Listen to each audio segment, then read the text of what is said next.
Alam mo ba na may isang lungsod, sa Samar na hindi basta-basta nakikita ng ordinaryong mata?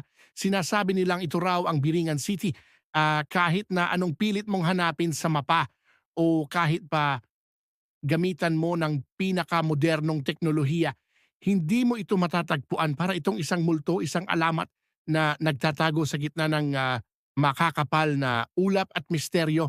Ang, mga kwento-kwento, ang mga naninirahan daw dito ay hindi mga ordinaryong tao, kundi mga engkanto at mga espiritu. Hindi sila nagpapakita kahit kanino. Sila ang pumipili kung sino ang gusto nilang, makakita sa kanila at sa kanilang, kaharian, at kapag pinili ka nila, mag-ingat ka.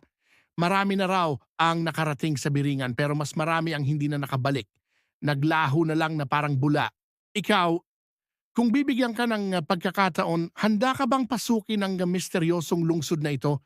Mag-subscribe para sa mas marami pang, nakakakilabot na kwento.